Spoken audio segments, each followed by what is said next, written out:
Great Britain. I call her a cow. And you know that there are similarities in the rights provisions.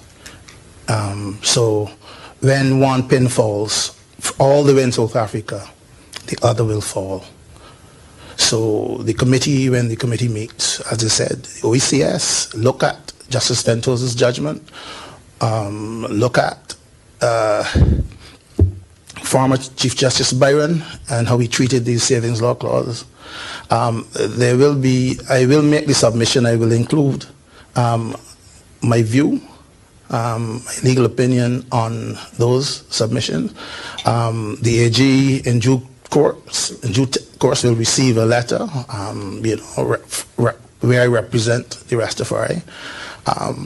We can avoid this position where it is clear that the Rastafari were not included in the throne speech. That is why I read it, because sacrament is not, it is definitely not recreational. Antigua, and I have a copy of the Antigua bill here, they dedicated an entire section with an apology from Prime Minister Brown. So the legislation isn't foreign. I think everybody knows, the Antigua law is there, what was done in Antigua. So the AG is being technically forewarned that, well, he may say it's not him, it's the SG, but you can't change the fact that in February this year, the amended contingent rights, the supplement to the Treaty of Chaguaramas was finalized. Am I correct, AJ? I think it was February. But that allowed you to move a duty-free car once you have satisfied the requirement for CARICOM citizen and freedom of movement. Other rights like those, we always had the right of establishment in terms of forming companies. So here I am, a Rasta. My brother might be living in Barbados. I have a child studying in Trinidad. Whatever. Legislation has changed, but we're stuck at CARICOM with the same type of constitutions. Why make people fight when we as attorneys know that it's a lost cause? Politically, and anyone with a little common sense would say that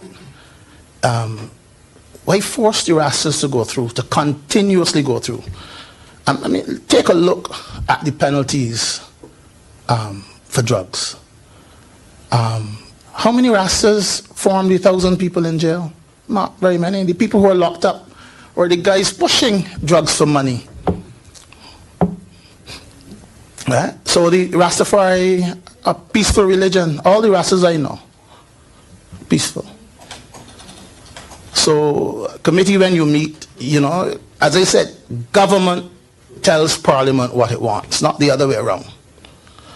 So the contingent rights, you don't want a judge to have to tell government what it should tell Parliament when government already knows that it can include and give the Rastas their freedom.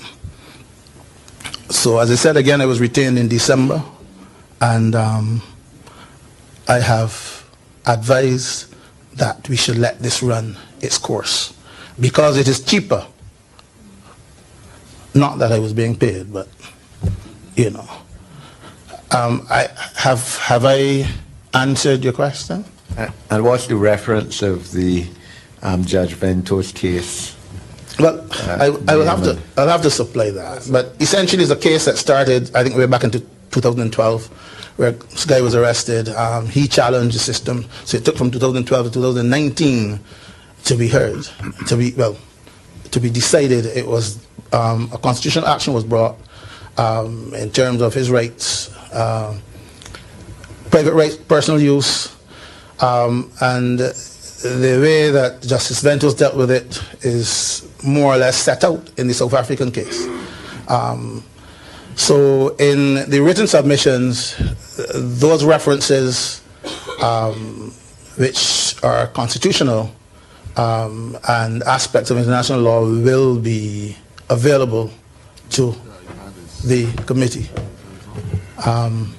So I think that when you read it, you can form your own impression, even if you're not an attorney, to see that the government is really, letting down the Rastas if they make them fight for this one. Senator Greenish. Yes, Mr. Trotman, the only way I could describe your contribution this evening is touching. You were literally shooting from both hips. First of all, that very personal experience which you had with the passing of your wife, a very gracious lady who I knew personally. And you're also shooting on behalf of the Rastafarian group.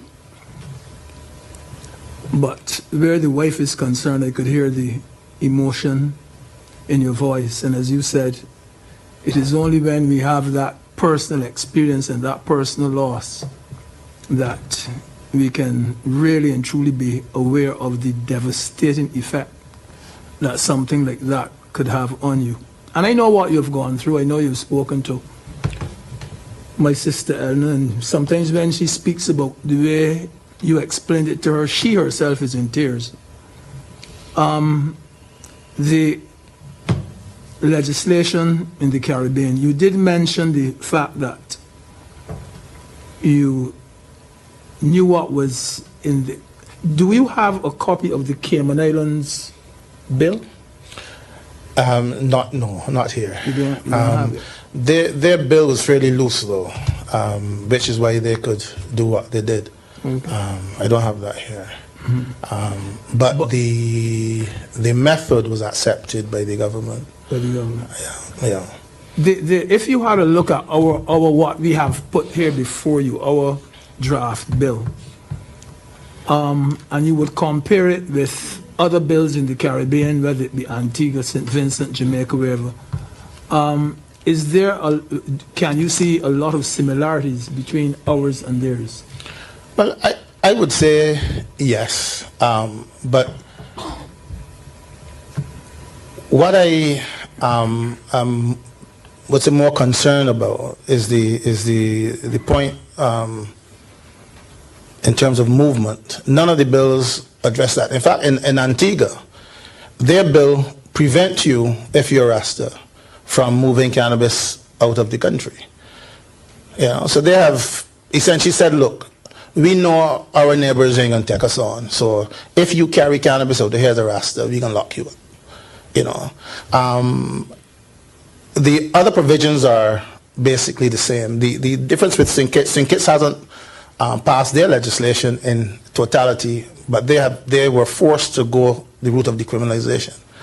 So what I'm doing at present is looking at all the bills and trying to get a position along the line of a regional position.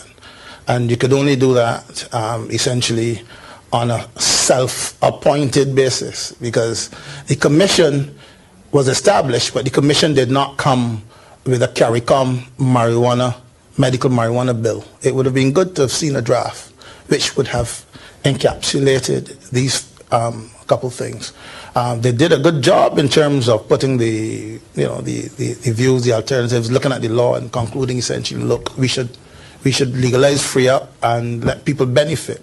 But the reality, if you look at what the AG was going through, setting up a lab, I can go further and say that the particular harm, the cancer that my wife had, my children are exposed and have to be tested. It is a mutation, something called triple negative breast cancer. So when I went to UWI, it was with all of that knowledge, and nobody was doing anything there. So the bills have to look at research in a practical way. Cannabis is one of the only drugs that essentially fight back against triple negative. If you speak to the doctors, the palliative care,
I left.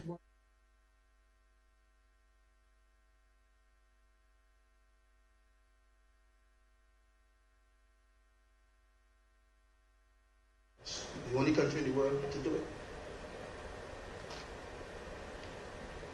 Here in Barbados, we feel like nobody cares. Everybody is doing their own little thing. And I understand that too. So, you know, we can do it. As I said, I support the bill. It has to be tweaked, but it needs to be done. Yes, it may seem rushed, but it has to be done. We are talking of 2016 response, and this is 2019. I am not going to talk about the 10 lost years and all of that. I'm not going to do that.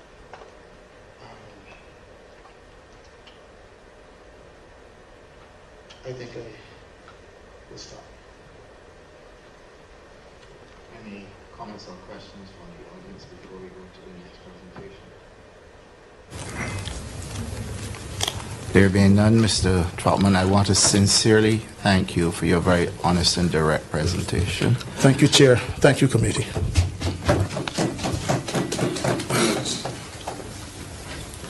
We now go to Mr. Wallace Cyrus.